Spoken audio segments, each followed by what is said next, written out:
Hey everyone, it's JoJo. Today I thought I would come in here and um, work on this diamond painting with y'all and explain some things to you.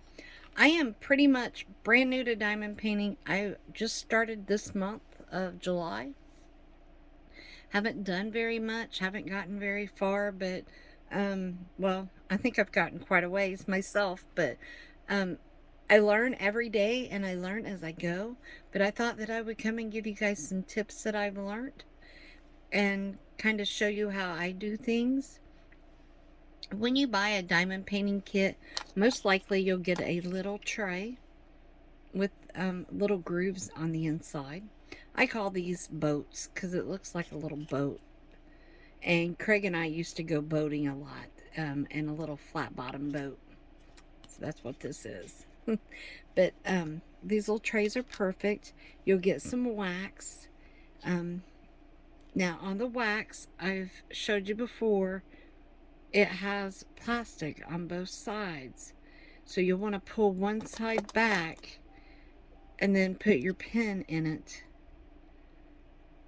to get it in your tip, the wax.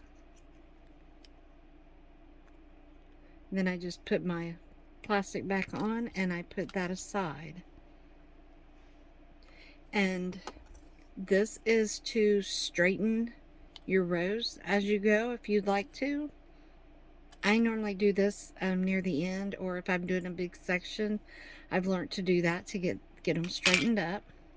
This is washi tape, and I use washi tape that I don't care about. It's not something that I really like, and so I bought quite a few rolls of washi tape at like a little sale. So some of the rolls weren't my favorite, so that's what I'm going to be using in this project.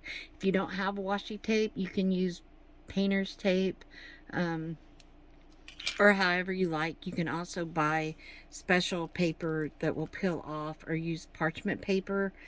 From what I've heard, do not ever use wax paper though, and be careful which side you put down on your kit, and I'll show you in just a minute. This right here is my kit up. So this has all my drills in it, gems, diamonds, whatever you want to call them. And I have labeled them with like this is number 8, and 8 is an 8. However, when you switch to 9, 9 is the letter A. So A will be on here. It's kind of like cross stitch in a way, only you're using diamonds. I make myself a little note what I'm doing because I have more than one diamond painting kit now. And I put the number for the kit, the size, the shop I bought it from, and if I'm round or square. I haven't done any squares yet, but that'll be in the future. And this is just a little knife, just a little small blade. I don't know if you can see that little blade, but just a tiny blade, and I'll show you what I use that for shortly. And of course your diamond painting pen. This end you can do several, you can pick up several with it. I don't normally use that end. Most of your pens come just a pen. I just so happens to get this with one of my kits, and I got this thing that's easy on my hand. And then you've seen me wax it up. When I get this, you know, you can tell that it's been folded and bent. So I like to take and gently roll them up. And I like to just kind of turn them a little bit, just to kind of help. And then I like to go from the other side. You know, we rolled this way, and I like to roll this way.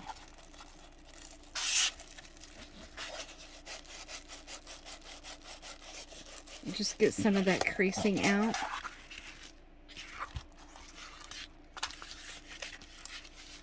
Then I'm going to roll it kind of backwards.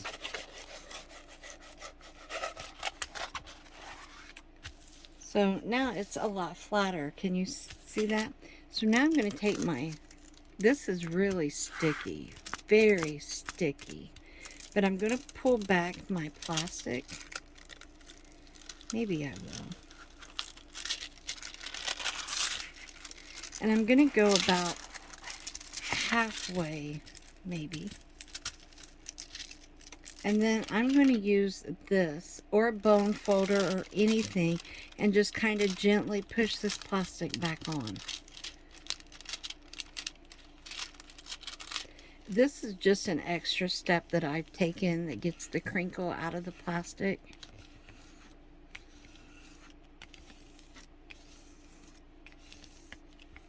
And you don't have to do that, but can you see the difference in the plastic that we did and the crinkle on the side we haven't done? Now with this plastic, I will also, this side that's on it is the only side. If I flip this over and I stick this down, this side's not coming up.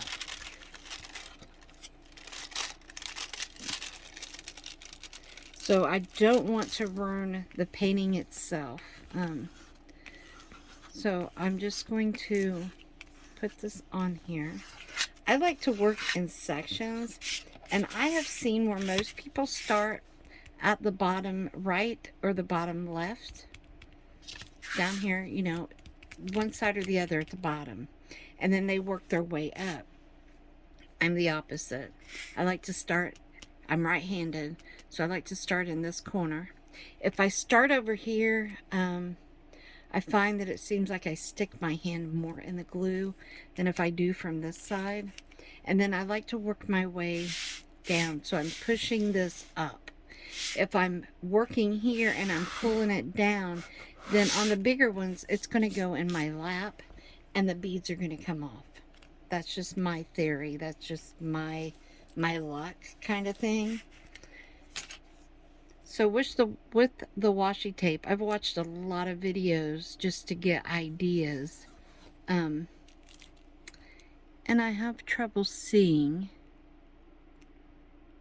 But I like to kind of line this up the best that I can from one side to the other and just tear that tape. If it's not straight, it's okay. It's, you know, it's not really a big deal. Now, most of the time, I section mine. So I'm going to pull some tape off. I'm going to section this in smaller sections than what I normally do, just for the sake of this video.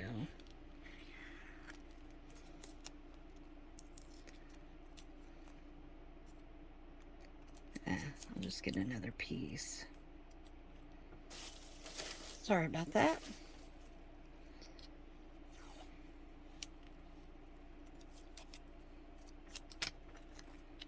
So I'm going to start here. And if it's not, I mean, I know some people would probably cringe. They've seen the way I do these, but I'm okay with it. Y'all can cringe. Now, I don't like this to overlap over on the plastic. And I know that it's not perfectly lined up, but that's okay. It doesn't matter. Now, I'll come down and I'll put another piece down here and section this one off from this one, maybe. It's not even. It's not perfect. This is just how I do it. If I'm working on a bigger one, I've noticed that if I go ahead and I fill this up with a washi tape, then with it being in my lap, it starts peeling up. And this part of the thing doesn't matter a whole lot. But I made a noodle, little noodle pad that I can put on the edge of my table. So that way when this comes in my lap, it goes over the top of the noodle. Okay? If I have a bigger project, then it will wrap around it. And it rounds it out instead of folding it and making bends in it. And then I just slide it up on the tip of my table. I won't do that with my desk because it just doesn't work right. But then when I'm ready to work, I'm going to look over here and I'm going to take my my little craft knife. And like I said, I don't think there's a right or wrong way of doing this. I've seen people do different ways. But for me, I get that started.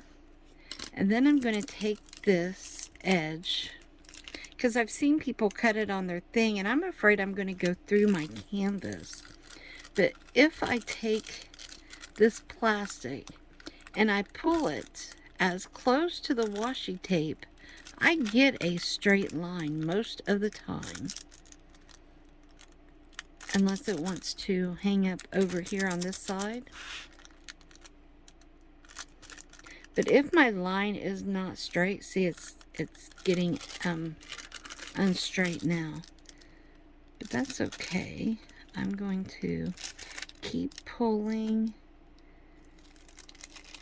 It's straight enough for me. Then I just fold this down. And I'm going to see how much. Yeah, see, that's sticking more than what it should. But I'm going to go ahead and I'm going to just cut the plastic right there.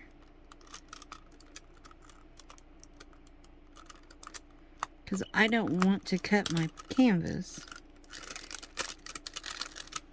And if I was doing a bigger spot than what I'm at, then I might worry a little bit about cutting this little piece off.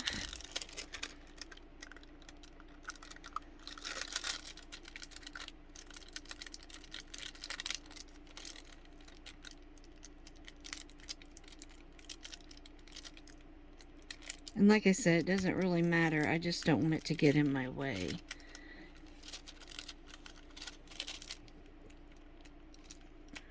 There we go.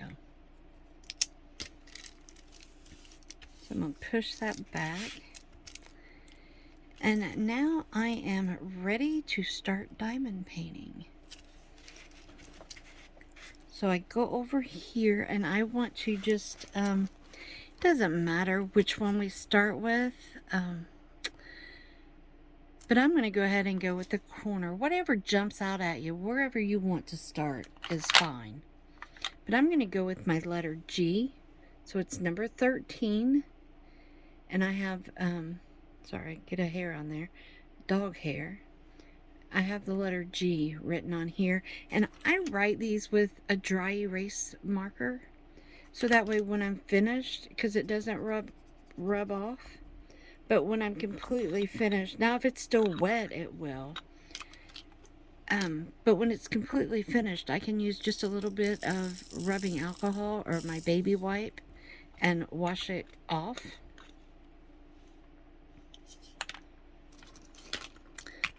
Oops.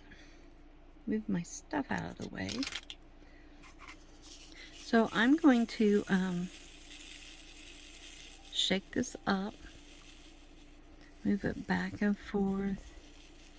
And this gets your beads, your little drills, where they're right side up. Now, every now and again, I will take like a brush and I will just kind of move them around a little bit if I want them to line up more, or if some of them need to flip over. And then I will gently shake it again. So I have my wax and my pencil, or my pen. And I'm going to just set my little bow wherever is comfortable for me. I don't like setting it here, and I'm going to show you why. Whenever I pick up one and I put it down, sometimes this will like snap. Do you see that? So I'll move it over a little ways.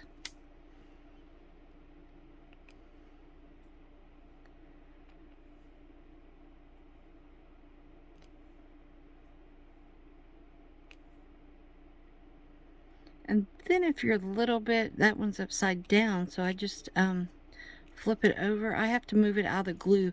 About 1/4 of an inch through here is glue.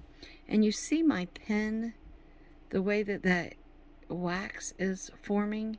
I will just kind of move it if I have to, re-put it back in there, but I don't want to overhang, so a lot of times I'll put that back on the thing, but it's not important. So if you look here, they're not perfectly straight. But if I take my straightener, and it's better when I have more finished, but I can take my straightener along right like this and put this through each section here, and then put it through this way, and it gets those gems perfectly lined back up. Now it would do it a lot better if I had more gems on there. Let me see if I can set this at a better angle for you all to see what I'm doing.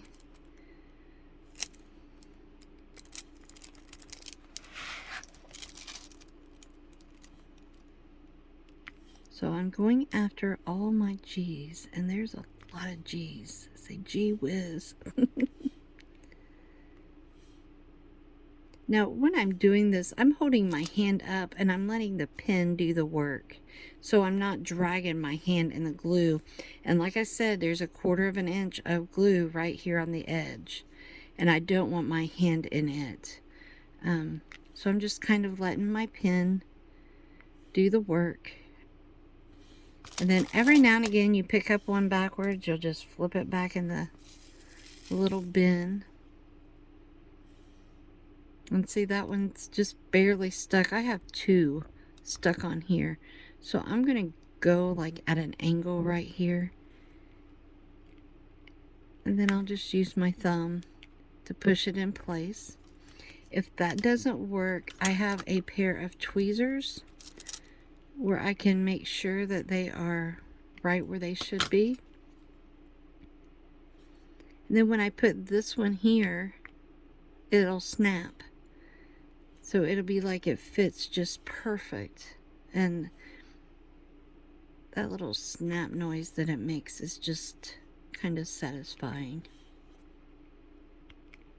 But sometimes I have to give them a push over. And normally I use like a little light pad under here. So I'm making silly little mistakes, but just to show you how easy it is to fix it.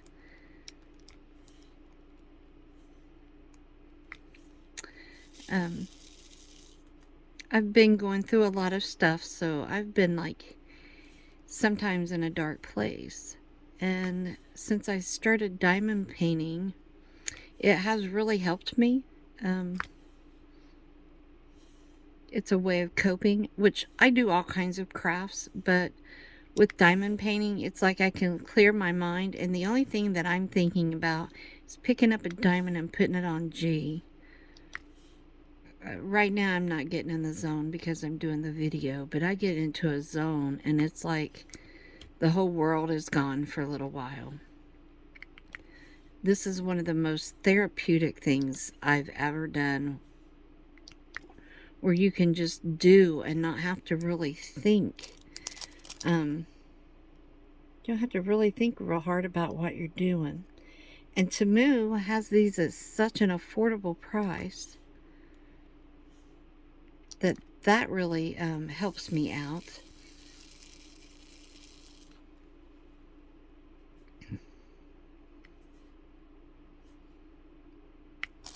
See how easy? And then before you know it, you have a whole section completed. And do you see how crooked these are going on here? Well, that's okay, because either I use my tweezers or I'll just set this down. And see how quick that is to straighten them back up? what I normally do is whenever I make my sections, I don't like my sections bigger than this, because then I can set this between each row this way, and then I can come and I can set it between each row this way, and all of my diamonds will be perfectly even for each row. That is an extra little step, but it really doesn't take that long, and it makes such a difference.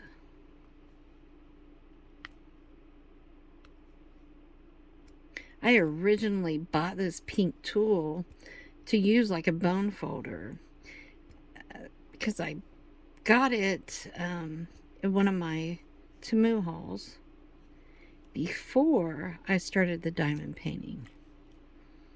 And my daughter-in-law bought some extra paintings. I call her my daughter-in-love. But she had some extra things, and she got me started. Like, come on. I just needed one more craft, didn't I? But I love it, and me and her have so much fun talking about things with diamond painting. Or I do. Maybe she don't, but no, if she didn't, she would tell me. She's that kind of gal. I couldn't ask for a better daughter. Really couldn't. And of course, she's one heck of a woman because she babysits my son. Oh, I have to say it that way. She keeps him in line. They keep each other grounded. I think that's awesome.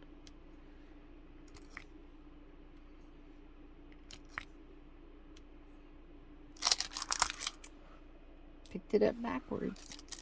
But see, this just kind of goes, and you don't even have to think about it. And I have some other things that I'm going to do with that I've been doing for a while now, with my gems.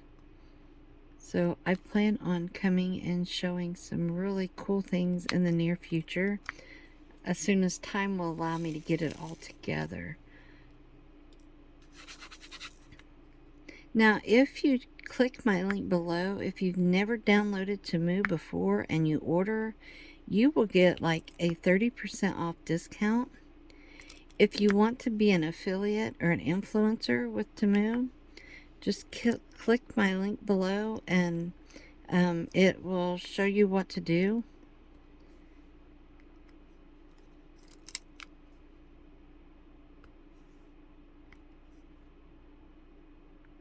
I think I'm gonna jump over here to these. You can work anywhere you want to on this painting, and you could start with any color that you want. In fact, you could, I don't advise peeling all this plastic off, but you could, and you could work one color at a time. I know a lot of people do that.